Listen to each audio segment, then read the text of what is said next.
بسم اللہ الرحمن الرحیم۔ کتب احادیث میں ایک حدیث آتی ہے جسے حدیث جبرائیل کے نام سے موسوم کیا جاتا ہے۔ بخاری و مسلم نے اس حدیث کو روایت کیا ہے اور صحیح قرار دیا ہے۔ اس حدیث مبارکہ کے راوی حضرت عمر بن خطاب رضی اللہ تعالیٰ عنہ اور حضرت ابو ہریرہ رضی اللہ تعالیٰ عنہ جیسے جلیل القدر صحابہ کرام ہیں۔ حدیث جبرائیل کو اکثر محدثین نے اپنی کتابوں کے آغاز میں لکھا ہے، اس لیے کہ اس حدیث کو ام السنہ کہا گیا ہے۔ جس طرح قرآن مقدس میں سورہ فاتحہ کو ام الکتاب یعنی قرآن مقدس کا خلاصہ، قرآن مقدس کا نچوڑ قرار دیتے ہوئے اس کے آغاز میں لکھا، اسی طرح محدثین نے اسے ام السنہ یعنی احادیث کا نچوڑ قرار دیتے ہوئے حدیث کی کتابوں کے آغاز میں لکھا ہے۔ حدیث جبرائیل اصل میں دین کا، ایمان کا نچوڑ اور خلاصہ ہے۔ حضرت عمر بن خطاب رضی اللہ تعالی عنہ سے روایت کردہ یہ حدیث آپ کے سامنے مختصر تشریح کے ساتھ عرض کرنا چاہوں گا۔ عن عمر بن الخطاب رضی اللہ تعالی عنہ قال بینما نحن عند رسول اللہ صلی اللہ علیہ وسلم ذات یوم۔ حضرت عمر بن خطاب رضی اللہ تعالی عنہ فرماتے ہیں کہ ایک دن ہم نبی مکرم صلی اللہ علیہ وسلم کے پاس بیٹھے ہوئے تھے، اذا طلع علینا رجل، کہ ہم پر ایک آدمی طلوع ہوا، ہمارے سامنے ایک آدمی اچانک آیا، ہمارے سامنے ایک آدمی رونما ہوا۔ لفظ طلع کے ساتھ اس کی آمد کا ذکر کیا، حالانکہ عربی میں کسی کے آنے کو جاء کے ساتھ بیان کیا جاتا ہے، جاء رجل، آدمی آیا۔ طلع ایسی چیز کے لیے بولا جاتا ہے جو اچانک رونما ہو، جو طلوع ہے، جیسے ہم کہتے ہیں طلع الشمس، سورج طلوع ہوا۔ اب سورج چونکہ طلوع ہوتا ہے، رونما ہوتا ہے، اچانک سامنے آتا ہے، اس لیے اس کے لیے لفظ طلع بولا جاتا ہے۔ اور جب کوئی آدمی آتا ہے، کوئی انسان آتا ہے، کوئی ذات آئے تو اس کے لیے لفظ جاء بولا جاتا ہے۔ حضرت عمر بن خطاب نے اس کے لیے طلع کیوں بولا؟ چونکہ بعد میں اس کی وضاحت ہوئی کہ وہ آنے والا بشر نہیں تھا، نور تھا، اور نور کے لیے لفظ طلع بولا جاتا ہے، بشر کے لیے لفظ جاء بولا جاتا ہے۔ اس بات کی طرف اشارہ ہے کہ آنے والا کوئی انسان نہیں تھا، بظاہر اگرچہ انسان دکھتا تھا۔ اذا طلع علینا رجل، ہم پر ایک آدمی اچانک رونما ہوا، شدید بیاض الثیاب شدید سواد الشعر لا یرا علیہ اثر السفر ولا یعرفہ منا احد۔ اس نے انتہائی سفید کپڑے پہن رکھے تھے اور اس کے بال شدید سیاہ تھے، اس پر تھکن کا کوئی اثر نہیں تھا اور ہم میں سے اسے کوئی پہچانتا نہیں تھا۔ یہ اس آدمی کی کیفیت اور اس کے احوال بیان کیے کہ اس نے انتہائی سفید کپڑے پہن رکھے تھے کہ جس پر داغ، دبا، دھول کا کوئی اثر نہیں تھا، اور اس کے بال انتہائی سیاہ تھے کہ اس کے بالوں پر گرد و غبار کا کوئی اثر نہیں تھا، اور اس کی ظاہری حالت اور کیفیت سے معلوم پڑتا تھا کہ یہ کہیں سے سفر کر کے نہیں آیا، یعنی کہ سفر کے آثار بھی اس پر نہیں تھے۔ وَلَا يَعْرِفُهُ مِنَّا، اور ہم میں سے کوئی اسے جانتا بھی نہیں تھا، یعنی وہ آنے والا شخص مسافر نہیں لگتا تھا، یوں لگتا تھا جیسے ساتھ کسی گھر سے اٹھ کے یہاں آیا ہے، لیکن اس کی حالت اگرچہ مقیم والی تھی لیکن وہ مقیم تھا بھی نہیں، اس لیے کہ ہم میں سے اسے کوئی جانتا نہیں تھا، وہ مدینہ کا نہیں تھا۔ جب وہ مدینہ کا نہیں تھا تو یقیناً مسافر تھا لیکن مسافر کے آثار نہیں تھے۔ اب اسی کشمکش میں تھے، تعجب میں تھے کہ یہ کون ہے۔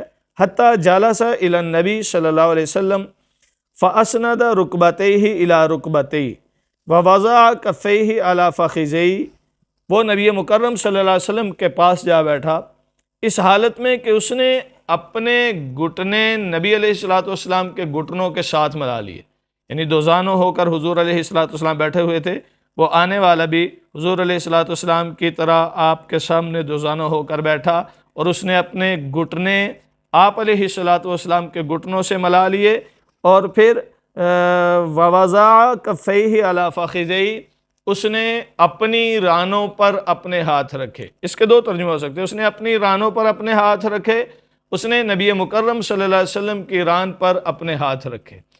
اب اگر اس نے نبی علیہ السلام کی ران پر ہاتھ رکھے تو اس کا مطلب کچھ اور ہے، اگر اپنی رانوں پر ہاتھ رکھے تو اس کا مطلب کچھ اور ہے، لیکن دونوں صورتوں میں یہ تقاضۂ ادب بھی ہے۔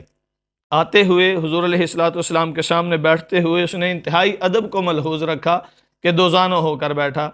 یہ ہمیں سکھایا گیا، ہمیں بتایا گیا کہ جب کسی بڑے کے سامنے بیٹھیں تو دوزانوں ہو کر بیٹھیں، ادب کو ملحوظ رکھتے ہوئے بیٹھیں۔ پھر حضور علیہ السلام کے گھٹنوں کے ساتھ گھٹنے ملائی، یعنی بالکل قریب ہو کر بیٹھا اور اپنے ہاتھ حضور کے رانوں پر رکھے۔ سامنے والے کی رانوں پر ہاتھ تب رکھے جاتے ہیں جب کوئی احتیاج ہو، جب کوئی ضرورت ہو، جب کوئی حاجت ہو، تو ہم کہتے ہیں کہ اس کے گھٹنے پکڑ لیے کہ مہربانی کرو میرا یہ کام کر دو۔ تو اس نے بھی گویا اس کیفیت کو اپنایا کہ حضور علیہ السلام کے رانوں پر ہاتھ رکھے اور ظاہر یہ کیا کہ اس کو ایک احتیاج ہے، اس کو کوئی ضرورت ہے جو حضور علیہ السلام کی رانوں پر ہاتھ رکھ رہا ہے۔ اور اگر اپنی رانوں پر ہاتھ رکھے تو اس کا مطلب یہ کہ اس نے ادب کو ملحوظ رکھتے ہوئے آپ علیہ السلام کے سامنے اس عاجزی اور طانت کی کیفیت کو اپنایا ہے، اور آپ علیہ السلام کے سامنے جس طرح ایک شاگرد بیٹھا کرتا ہے اس طرح آ کر بیٹھا۔ اور پھر اس نے نبی مکرم صلی اللہ علیہ وسلم سے کچھ سوال کیے۔ وقال یا محمد اخبرنی عن الاسلام، کہنے لگا اے محمد صلی اللہ علیہ وسلم مجھے اسلام کے متعلق بتائیے کہ اسلام کیا ہے۔ قال رسول اللہ صلی اللہ علیہ وسلم الاسلام ان تشہد اللہ الہ الا اللہ وان محمد رسول اللہ وتقیم الصلاة وتؤتی الزکاة وتصوم رمضان وتحج البیت ان استطاعت الیہ سبیلا۔ نبی مکرم صلی اللہ علیہ وسلم نے اسے اسلام کے متعلق مختصر بتایا کہ اسلام یہ ہے کہ تو اس بات کی گواہی دے اللہ کے سوا کوئی معبود نہیں اور محمد صلی اللہ علیہ وسلم اللہ کے رسول ہیں، اور تو نماز قائم کرے، تو زکوٰۃ ادا کرے، اور تو رمضان کے روزے رکھے، تو بیت اللہ کا حج کرے اگر تجھے اس کے سفر کی طاقت ہے۔ اب یہ نبی مکرم صلی اللہ علیہ وسلم نے ارکان اسلام بیان فرمائے ہیں کہ اسلام کے یہ 5 ارکان ہیں۔ اسلام کی یہ بنیادی طور پر 5 چیزیں ہیں کہ جن کو اپنانے سے اسلام میں داخل ہوگا، اسلام کا حقیقی لبادہ اوڑھ لے گا۔ ان میں سے سب سے پہلا یہ کہ اللہ کی وحدانیت کا اقرار کرے اور نبی مکرم صلی اللہ علیہ وسلم کی رسالت کا اقرار کرے، جسے ہم کلمہ کہتے ہیں۔ ارکان اسلام میں سب سے پہلا رکن یہ ہے کہ کلمہ پڑھا جائے، یعنی اللہ کی وحدانیت اور نبی کی رسالت کا اقرار۔ دوسرے نمبر پر فرمایا تقیم الصلاۃ، نماز قائم کرے۔ اب قیام نماز کے حوالے سے لفظ تقیمہ کے ساتھ حضور علیہ السلام نے فرمایا، حالانکہ دیکھیں تو ادا کر نماز، لیکن تؤتی کے ساتھ نہیں بلکہ تقیمہ کے ساتھ بیان فرما کر اس بات کی طرف اشارہ کر دیا کہ تؤتی ایک دفعہ کی ادائیگی کے لیے بھی بولا جاتا ہے، جبکہ تقیمہ کا مطلب ہوتا ہے کہ اس میں دوام ہو، اس کو ہمیشہ اختیار کیا جائے، اس کی باقاعدگی کی جائے۔ تو تقیم الصلاۃ، نماز کا اہتمام کر، نماز کو باقاعدگی سے ادا کر۔ وتؤتی الزکوٰۃ، زکوٰۃ کو ادا کر۔ اب زکوٰۃ سال میں چونکہ ایک دفعہ ہوتی ہے، وہ بھی صاحب نصاب پر ہوتی ہے، اس لیے اسے عام ادا کر دے کہ زکوٰۃ تو نے ادا کر دی، اب سال پورا تو بری ہے۔ لیکن نماز ایک دفعہ پڑھ لی تو دوسری دفعہ بری نہیں ہوتا، بلکہ دوسری نماز بھی پڑھنی ہے، تیسری بھی پڑھنی ہے، چوتھی بھی، اور یہ ہر روز 5 نمازیں ادا کرنی ہیں۔ پھر فرمایا کہ رمضان کے روزے رکھے اور بیت اللہ کا حج کرے۔ بیت اللہ کے حج کے ساتھ لفظ استطاعت کے ساتھ اس بات کی طرف اشارہ کر دیا کہ بیت اللہ کا حج کرنے کی تب کوشش کی جائے، یا بیت اللہ کا حج تب ادا کیا جائے، یا اس فریضے کی ادائیگی کے لیے تب قدم اٹھایا جائے جب سفر کا خرچ موجود ہو، سفر کی طاقت ہو۔ اب سوال یہ پیدا ہوتا ہے کہ کلمہ پڑھنے کے لیے بھی طاقت کی ضرورت ہے، نماز پڑھنے کے لیے بھی طاقت کی ضرورت ہے، روزہ رکھنے کے لیے بھی طاقت کی ضرورت ہے، دیگر عبادات کے لیے طاقت کی ضرورت ہے، لیکن حج کے ساتھ ہی من استطاعت کی قید کیوں لگائی؟ اس لیے کہ باقی جتنی بھی عبادتیں ہیں، باقی جتنے بھی ارکان اسلام میں ہیں، ان میں یہ کیفیت پیدا نہیں ہوتی، وہ صرف ذات سے تعلق رکھنے والے ہیں۔ مثلا کلمہ پڑھنا ہے تو اپنی ذات سے تعلق ہے، نماز پڑھنی ہے تو اپنی ذات سے تعلق ہے، روزہ رکھنا ہے تو اپنی ذات سے تعلق ہے، مال خرچ کرنا ہے، زکوٰۃ نکالنی ہے تو اپنی ذات سے تعلق ہے۔ لیکن حج کی ادائیگی کے لیے، حج کی عبادت کے لیے صرف اپنی ہی ذات نہیں، بلکہ یہ 1 مہینے 2 مہینے کے لیے جب جائے گا تو یہ اگر ذمہ دار ہے تو ذمہ دار ہونے کی وجہ سے اس کے زیر کفالت جو ہیں ان کی ذمہ داری بھی اس نے اٹھانی ہے۔ یہ نہ ہو کہ اپنا سفر کا خرچ لیا اور نکل گیا، اپنا زاد راہ لیا اور چل دیا، پیچھے والوں کی خبر ہی کوئی نہیں کہ وہ کس حال میں ہیں، ان کی ضروریات پوری ہو رہی ہیں کہ نہیں، ان کے اخراجات پورے ہو رہے ہیں کہ نہیں۔ اس لیے فرمایا من استطاعت الیہ سبیلا، حج کے لیے تب نکل جب تجھے اس کی استطاعت ہو، تجھے طاقت ہو۔ اور جب نبی مکرم صلی اللہ علیہ وسلم نے ارکان اسلام بیان کر دیے، اسلام کی جو بنیادی چیزیں ہیں ان کی وضاحت کر دی، تو قال صدقتا، وہ کہنے لگا آپ نے سچ فرمایا، حضرت عمر رضی اللہ تعالیٰ عنہ فرماتے ہیں قال فعجبنا له يسأله ويصدقه، ہمیں حیرت ہوئی، تعجب ہوا، حیرانی ہوئی کہ خود ہی سوال بھی کرتا ہے اور خود ہی اس کی تصدیق بھی کرتا ہے۔ یقیناً سوال کرنے والا سوال اس لیے کیا کرتا ہے کیونکہ اس سے سیکھنا ہوتا ہے، جاننا ہوتا ہے، وہ تصدیق نہیں کر سکتا، اور تصدیق وہ کرتا ہے جو پہلے سے جانتا ہو، اور جو پہلے سے جانتا ہو وہ سوال نہیں کیا کرتا۔ تو اس لیے حضرت عمر رضی اللہ تعالیٰ عنہ فرماتے ہیں ہمیں تعجب ہوا کہ خود ہی سوال بھی کرتے ہیں اور خود بھی اس کی تصدیق بھی کر رہے ہیں۔ انہوں نے پھر دوسرا سوال کیا، قال فاخبرنی عن الایمان، کہ بتائیے ذرا ایمان کیا ہے۔ اللہ کے رسول صلی اللہ علیہ وسلم نے ایمان کی وضاحت کی کہ اللہ پر، فرشتوں پر، کتابوں پر، رسولوں پر اور آخرت کے دن پر ایمان رکھے تو یہ ایمان کا تقاضا ہے۔ پھر 5 چیزوں کے مشترکہ بیان کے بعد چھٹی چیز دوبارہ فرمائی، تؤمن بالقدر خیرہ و شرہ، اور تو اس بات پر بھی ایمان رکھے کہ تقدیر اللہ کی جانب سے ہے، وہ اچھی ہو یا بری، یعنی خیر بھی اور شر بھی یہ دونوں من جانب اللہ ہے۔ ایمان کے میں اللہ کے رسول صلی اللہ علیہ وسلم نے 6 چیزیں بیان کی، 5 چیزوں کا بیان مشترکہ کیا کہ تؤمن، تو ایمان رکھے اللہ پر، فرشتوں پر، کتابوں پر، رسولوں پر، آخرت کے دن پر۔ چھٹی چیز کا ذکر جب کیا، چھٹی چیز کے تذکرے سے پہلے نبی مکرم صلی اللہ علیہ وسلم نے دوبارہ تؤمن کی قید لگائی کہ تو ایمان رکھے تقدیر پر، وہ اچھی ہو یا بری ہو۔ یہ کیوں؟ جبکہ پہلی 5 چیزوں کو تؤمن کے ساتھ بیان کیا تو چھٹی چیز بھی انہی کے تحت بیان کی جا سکتی تھی، اس کے لیے علیحدہ سے تؤمن لانے کی کیوں ضرورت پڑی؟ علیحدہ سے اس بات کا اظہار کیوں کرنا پڑا کہ تو ایمان رکھ تقدیر پر، وہ اچھی ہو یا بری؟ اس لیے کہ باقی چیزوں پر ایمان رکھنا آسان تھا، اللہ پر ایمان رکھنا، اللہ کے فرشتوں پر، اللہ کی کتاب، اللہ کے نازل کردہ کتابوں پر، اللہ کے بھیجے ہوئے رسولوں پر اور آخرت کے دن پر ایمان رکھنا آسان ہے، سمجھ میں آتا ہے، عقل عموماً تسلیم کر لیتی ہے۔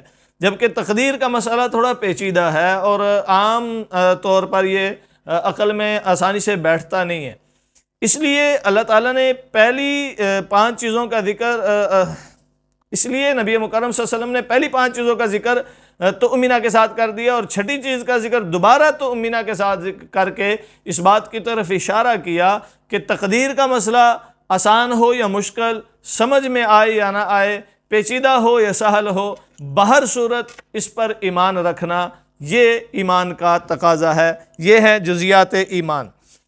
تقدیر کا مسئلہ اتنا آسان کہ اسے ایک جملے میں بیان کر دیا جائے، اور دشوار اتنا کہ آج تک علماء نے بڑی بڑی کتابیں لکھی اس مسئلے کو حل کرنے کے لیے، لیکن اسے حل نہیں کیا جا سکا۔ عموماً یہ سمجھا جاتا ہے کہ جو ہمارے ساتھ ہو رہا ہے اور جو ہمارا ہونا ہے، جو ہمارے ساتھ ہونا ہے، یہ سارا کا سارا من جانب اللہ ہے، اس میں ہمارا کوئی عمل دخل نہیں ہے، اس لیے ہم اچھائی کریں یا برائی کریں، ہمارے بارے میں اللہ نے پہلے سے لکھ رکھا ہے، میرے بارے میں جو لکھ رکھا ہے ہونا تو وہی ہے۔ اگر اللہ نے میرے بارے میں جنتی لکھ رکھا ہے تو میں جو مرضی کرتا رہوں میں نے جنت میں ہی جانا ہے، اگر اللہ نے میرے بارے میں جہنمی لکھ رکھا ہے تو میں جو مرضی کرتا رہوں میں نے جانا ہی جہنم میں ہے۔ تو اس کا مطلب یہ ہے کہ میری اچھائیاں یا میری برائیاں، میرے نیک اعمال یا میرے برے اعمال، یہ بے سود ہیں، ان کا کوئی اثر نہیں ہے۔ اصل چیز تقدیر ہے، انسانی تدبیر سے کچھ بھی نہیں ہوتا، حالانکہ تقدیر کا یہ مطلب ہرگز نہیں ہے۔ تقدیر کہتے ہیں اللہ تعالیٰ کے علم کو، اللہ کے امر اور حکم کو تقدیر نہیں کہتے۔ تقدیر علم الہی کا نام ہے، تقدیر امر الہی کا نام نہیں۔ ایک آدمی روڈ کراس کرتے ہوئے ایکسیڈنٹ سے مارا گیا تو یہ تقدیر ہے، لیکن تقدیر بمعنی علم الہی، یعنی اللہ کے علم میں تھا کہ یہ روڈ کراس کرتے ہوئے غفلت کی وجہ سے گاڑی سے ٹکرائے گا اور مر جائے گا۔ یہ اللہ کا حکم نہیں تھا کہ یہ گاڑی سے ٹکرائے اور مر جائے۔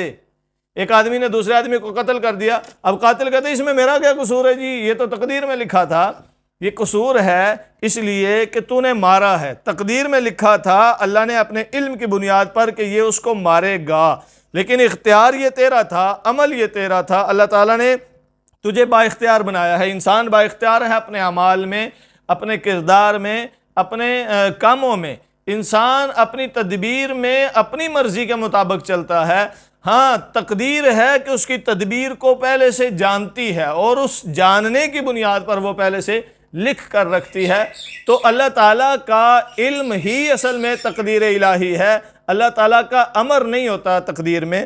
اس کو اور آسان عرض کروں تو دیکھیے ایک آدمی تھا، وہ کسی فیکٹری میں چوری کیا کرتا تھا، ایک دن چوری کی، دوسرے دن کی، تیسرے دن کی، مالک کو بڑی پریشانی ہوئی، اس نے چوکیدار رکھا، اس کو کہا کہ دھیان رکھنا اگر کوئی چور آئے تو اسے پکڑ لینا۔ چوکیدار بیٹھا ہوا ہے، دھیان رکھ رہا ہے کہ چور آیا رات کے وقت، چوکیدار نے اسے پکڑا۔ چور کہنے لگا دیکھو یار یہ تقدیر میں لکھا ہوا تھا، میں نے چوری کرنی تھی، کر رہا ہوں، اس میں میرا کیا قصور ہے؟ چوکیدار کو بات معقول لگی، اس نے چھوڑ دیا۔ دوسرے دن پھر چور آیا، اس نے چوری کی اور کہنے لگا یار یہ تقدیر میں لکھا تھا، اس میں میرا کیا قصور ہے، یہ تو ہونا تھا۔ چوکیدار نے چھوڑ دیا۔ مالک کو اصل بات بتا دی کہ یہ معاملہ ہے، رات کو چور آتا ہے، میں پکڑتا ہوں، وہ یہ بات کرتا ہے، میں چھوڑ دیتا ہوں۔ مالک بڑا پریشان ہوا، وہ ایک عالم دین کے پاس گیا، حضرت یہ معاملہ ہے، یہ پریشانی ہے، اس کا حل بتائیے۔ فرمانے لگے کہ اگلے دن چور آئے تو پکڑ کے رکھنا اور مجھے بلا لینا۔ چور کو پکڑا، کہنے لگا دیکھو یار یہ تقدیر میں لکھا تھا، میرے مقدر میں لکھا تھا، اس میں میرا کوئی قصور نہیں ہے، تمہارا نقصان ہونا تھا، یہ تقدیر میں لکھا ہے، میں نے چوری کرنی تھی، یہ تقدیر میں لکھا ہے، تو مجھے کیوں پکڑتے ہو؟ اس نے کہا ابھی بتاتے ہیں۔ عالم دین آیا، اس نے کہا اس کو باندھ دو، باندھ کے اس کی چھترول کرو، اس کی پٹائی کرو۔ اس کی اچھی خاصی پٹائی کی گئی۔ کہنے لگا چھوڑ دو چھوڑ دو۔ وہ عالم بولے دیکھو یار یہاں تم آئے، چوری کی، یہ مقدر میں لکھا تھا اور یہ بھی مقدر میں لکھا تھا، تمہیں باندھا جائے گا، باندھ کے تمہاری چھترول کی جائے گی، اور آئندہ بھی جب آؤ گے تو تمہیں اس سے بھی سخت سزا دی جائے گی، یہ تمہارے مقدر میں لکھا ہوا ہے۔ چور کو بات سمجھ آ گئی کہ یہاں دال گلنے والی نہیں ہے۔ تو عزیزان من، تقدیر صرف یہ نہیں ہے کہ اللہ تعالیٰ نے تمہیں تمہارے حکم، تمہارے اختیار میں، تمہارے کردار میں، تمہارے اعمال میں، تمہارے افعال میں باندھ دیا ہے، نہیں، تمہیں آزاد رکھا ہے۔ اللہ تعالیٰ نے صرف اپنے علم کی بنیاد پر یہ سب کچھ لکھ کر رکھا ہوا ہے۔ اللہ کو پتہ ہے کہ یہ کیا کرنے والا ہے، یہ کیا کرے گا، لیکن جو بندہ بھی کرتا ہے وہ اپنی مرضی سے، اپنے اختیار سے کرتا ہے، اور یہی تقدیر ہے۔ پھر تقدیر اچھی ہو یا بری ہو، بہر صورت وہ تقدیر ہوتی ہے، یعنی اچھا معاملہ ہے یا برا معاملہ ہے، دونوں اللہ کے علم میں ہیں، اللہ تعالیٰ نے دونوں لکھ رکھے ہیں۔ جیسے دیکھیے ایک آدمی قتل کرتا ہے، قتل کرنے کی وجہ سے قاتل کے خلاف مقدمہ ہوتا ہے، جج اسے سزائے موت سناتا ہے۔ اب جج جب کسی قاتل کو سزائے موت سنائے تو اس کا مطلب کیا ہوتا ہے کہ یہ جو سزا اسے سنائی گئی ہے یہ غلط ہے یا صحیح؟ یقیناً صحیح ہے، سب کہیں گے صحیح ہے۔ یہ صحیح تو ہے، لیکن قاتل کے لیے، اس کے ورثاء کے لیے، اس کے متعلقین کے لیے صحیح نہیں ہے، یعنی انہیں یہ اچھا فیصلہ ہونے کے باوجود بھی تکلیف دے رہا ہے، اذیت دے رہا ہے۔ کیوں اذیت دے رہا ہے؟ اس لیے کہ ان کا ایک اپنا بندہ مارا جا رہا ہے۔ حالانکہ اس فیصلے کو غلط کوئی نہیں کہہ سکتا، یہ فیصلہ بہترین فیصلہ ہوتا ہے جو کسی کو انصاف کے ساتھ سزا دے رہا ہے۔ اسی طرح اللہ تعالیٰ انسان کے اعمال کے ساتھ، اس کے ساتھ معاملہ فرماتے ہیں، تو یہ انسان کے عمل کی بدولت ہوتا ہے، اچھا ہو یا برا ہو، اور اللہ تعالیٰ کے علم میں ہے پہلے سے، اور اسی کے مطابق اللہ تعالیٰ فیصلہ کرتے ہیں، وہ خیر کا ہو یا شر کا ہو۔ تو بہر صورت تقدیر خیر بھی من جانب اللہ ہے، تقدیر شر بھی من جانب اللہ ہے۔ قال صدقتا، وہ پھر کہنے لگا آپ نے سچ کہا۔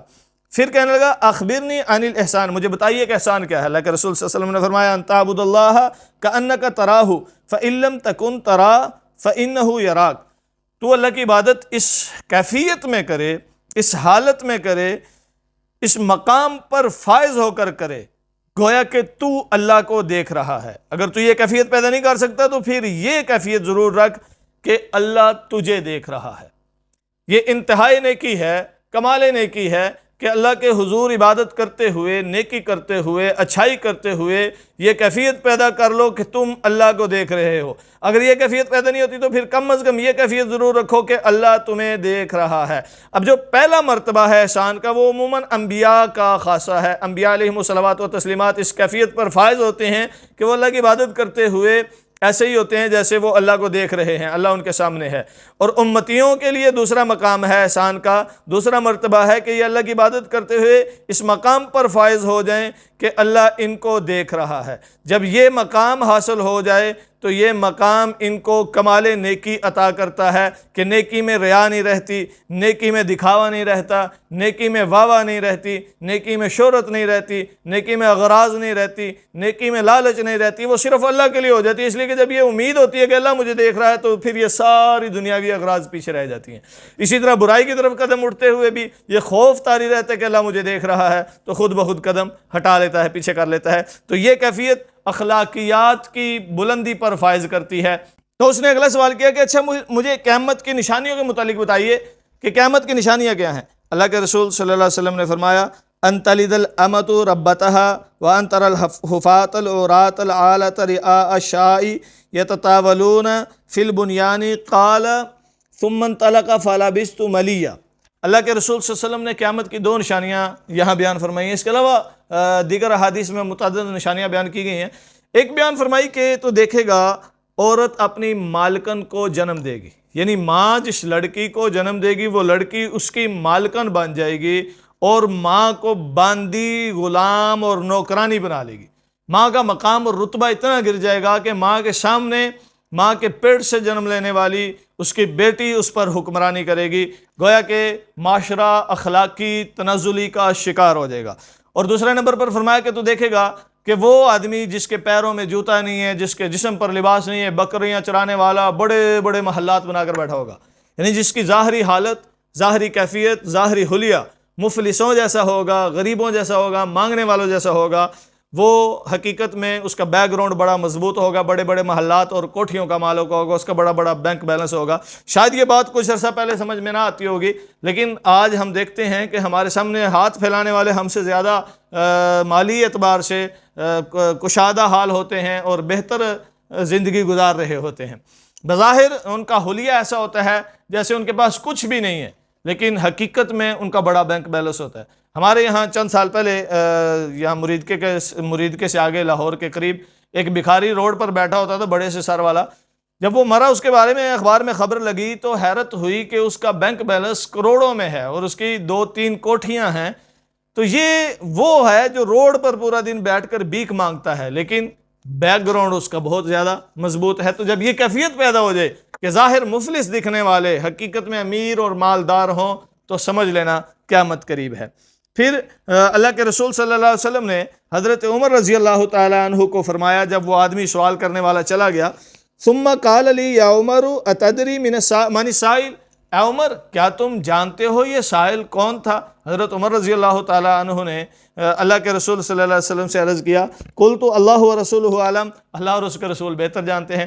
حضرت عمر کا یہ جواب اللہ کے رسول صلی اللہ علیہ وسلم کے سامنے انتہائی عاجزانہ اور محبتانہ سوال ہے۔ آپ صلی اللہ علیہ وسلم کی شفقت کو ظاہر کرتا ہے، آپ صلی اللہ علیہ وسلم کے بڑے پن کو ظاہر کرتا ہے اور اپنی عاجزی اور اپنی کمتری کو بیان کرتا ہے، جو یہ ادب بھی سکھاتا ہے کہ شاگرد استاد کے سامنے اس لب و لہجے میں بات کیا کرے۔ اللہ کے رسول صلی اللہ علیہ وسلم نے پوچھا، عمر جانتے ہو کون تھا؟ عرض کیا، اللہ کے رسول اللہ اور اس کا رسول بہتر جانتے ہیں، یعنی آپ اور اللہ بہتر جانتے ہیں۔ اب حضرت عمر یہ بھی کہہ سکتے تھے، اللہ کے رسول میں نہیں جانتا، لیکن یہ نہیں، بلکہ یوں فرمایا آپ اور اللہ بہتر جانتے ہیں۔ دیکھیے جیسے باپ اپنے بیٹے کو کہتا ہے شاپنگ کے لیے چلیں، بیٹا کہتا ہے چلو، باپ کہتا ہے جیب میں پیسے ہیں نہیں، جیب میں پیسے ہیں، بیٹا کہے نہیں، باپ کہے گا پھر کدھر جا رہے ہو، کیوں جا رہے؟ اب یہ سوالوں کا سلسلہ چل نکلے گا۔ اور اگر باپ جب پوچھے کہ جیب میں پیسے ہیں اور بیٹا کہے وہ میری جیب میں نہیں تو کیا ہوا ابا حضور آپ کی جیب میں ہیں، جب تک آپ کی جیب میں ہے مجھے کیا ٹینشن، باپ کہتا ہے چل چلیے۔ تو یہ ایسے ہی حضرت عمر سے پوچھا، عمر جانتے ہو؟ یہ نہیں فرمایا کہ میں جانتا ہوں یا نہیں جانتا، اللہ اور اس کے رسول بہتر جانتے ہیں، یعنی جب آپ جانتے ہیں تو مجھے جاننے کی ضرورت ہی کوئی نہیں، آپ جانتے ہیں تو مجھ تک جاننا اگر ہوگا تو وہ آپ کی وساطت سے جان لیا جائے گا، مجھے معلوم پڑ جائے گا۔ تو اللہ کے رسول صلی اللہ علیہ وسلم اللہ اور اس کے رسول بہتر جانتے ہیں۔ قال فإنه جبریل انا اتاکم یعلمکم دینکم، یہ جبرائیل امین تھے جو تمہارے پاس تمہیں تمہارا دین سکھانے کے لیے آئے تھے۔ اللہ کے رسول صلی اللہ علیہ وسلم نے اس کی وضاحت بھی کر دی، چونکہ حضرت عمر فرماتے ہیں ہمیں تعجب تھا کہ یہ آدمی کون ہے، کہاں سے آیا ہے، بظاہر تو مدینہ کا نہیں لیکن مسافر بھی دکھائی نہیں دیتا کہ اس کی حالت مسافروں والی نہیں ہے۔ تو یہ تعجب بھی تھا، اس تعجب کو بھی ختم کر دیا، جس سے معلوم ہوتا ہے کہ استاد کو چاہیے کہ شاگردوں کو تعجب میں نہ رکھے، حیرانی میں نہ رکھے۔ یہ جبرائیل امین تھے۔ پھر فرمایا کہ تمہارے پاس تمہیں تمہارا دین سکھانے کے لیے آئے تھے، یہ نہیں کہا کہ مجھے سکھانے تھے، کیوں؟ اس لیے کہ اللہ کے رسول صلی اللہ علیہ وسلم اللہ کے سوا کسی سے سیکھتے نہیں ہیں، اور اللہ کے رسول صلی اللہ علیہ وسلم کا کوئی اور استاد نہیں۔ استاد ہونے کا مطلب یہ ہے کہ اس سے رتبہ کم ہو گیا، مقام کم ہو گیا، اور اللہ کی ذات کے بعد نبی مکرم صلی اللہ علیہ وسلم سے بڑھ کر رتبے میں مقام میں اور کوئی ہو نہیں سکتا۔ اس لیے جبرائیل کا آنا اور نبی علیہ السلام کو سکھانا، اس کا تو تصور ہی پیدا نہیں ہوتا۔ جبرائیل امین آئے تھے حضور علیہ السلام کے پاس بیٹھے ہوئے صحابہ کو سکھانے کے لیے، جس سے یہ بھی معلوم ہوتا ہے کہ جہاں کئی شاگرد بیٹھے ہوں وہاں ایسا سوال کرنا چاہیے جو دوسروں کو بھی سکھائے، جیسے کہ جبرائیل امین ایسی مجلس میں آئے جہاں حضور کے ساتھ صحابہ بیٹھے ہوئے تھے اور انہوں نے سوال جواب کیا تاکہ صحابہ کو سکھایا جا سکے۔ تو یہ جبرائیل تمہیں تمہارا دین سکھانے آئے تھے، اور یہ حدیث جبرائیل یہ بڑے آداب تعلیم سکھاتی ہے کہ جبرائیل امین کا حضور نبی مکرم صلی اللہ علیہ وسلم کے پاس آنا، صاف ستھرا لباس، ظاہری حلیہ خوبصورت بنا کے آنا، یہ بتاتا ہے کہ شاگرد کو استاد کی مجلس میں جانے سے پہلے ان چیزوں کو ملحوظ رکھنا چاہیے. لباس اچھا ہو، اپنا حلیہ اچھا ہو، بال بنے ہوں، ظاہری طور پر صاف ستھرا اور خوبصورت حلیہ ہو، تاکہ شاگرد استاد کے سامنے جائے تو نفیس بن کر جائے اور جو علم حاصل کے اس کے مثبت اثرات پائے. پھر شاگرد کو استاد کی مجلس میں سوال کرنے چاہیے، جس طرح کہ جبرائیل امین نے حضور علیہ السلام سے کیے، اور سوال ایک کے بعد دو، دو کے بعد تین، متعدد سوال بھی کر سکتا ہے، لیکن سوال مختصر اور جامع ہو، اور سوال کی غرض سیکھنے کی ہو، یا اپنے ساتھ بیٹھے ہوئوں کو جن کو اس کا جواب معلوم نہیں پڑا ان کو سکھانے کی ہو، جس طرح کہ جبرائیل امین نے کیا. اور بھی اس حدیث میں بڑے علمی نکات ہیں جن پر تفصیلاً انشاءاللہ پھر عرض کریں گے. اللہ تعالیٰ سمجھنے عمل کرنے کی توفیق بخشے.